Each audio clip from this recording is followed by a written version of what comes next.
உடுமலையில் சாப்பிட்டுட்டு அதுக்கப்புறம் அப்படியே வந்து கோவிலுக்கு கிளம்பி போயிட்டுருக்கோங்க. கட்டளை மாரியம்மன் கோவில் தான் வந்து காவடிக்காக நாங்கள் கிளம்பி போயிட்டுருக்கோம் அப்படின்னு சொல்லிட்டு முன்ன வீடியோலேயே சொல்லியிருந்தேன். இப்போ நாங்கள் அங்கே ரீச் ஆகிட்டோங்க. அங்கே வந்ததுக்கப்புறமா ஒரு பிளேஸில் வந்து வேன்லாம் நிறுத்திடுறாங்க.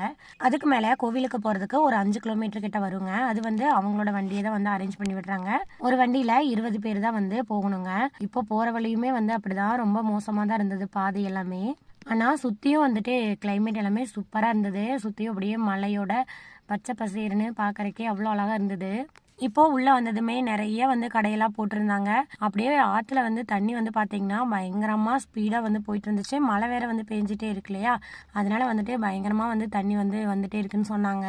கோடந்தூர் கட்டளை மாரியம்மன் கோவிலுக்கு இதுதான் வந்து நான் ஃபர்ஸ்ட் டைம் வரேங்க. இதுக்கு முன்னாடி நீங்கள் யாராவது வந்திருக்கீங்க அப்படின்னா கீழே கமெண்ட்ஸில் சொல்லுங்கள். போக போக நிறைய வீடியோ ஃபோட்டோலாம் எடுத்துகிட்டே வந்து போயிட்டு இருந்தோம். தண்ணி பாருங்கள் எவ்வளோ ஸ்பீடாக வருதுன்னு பார்க்குறக்கே ஒரு மாதிரி பயமாக இருந்துச்சு. ஓகே, அடுத்த வீடியோவில் கன்டினியூ பண்ணலாங்க. தேங்க்யூ.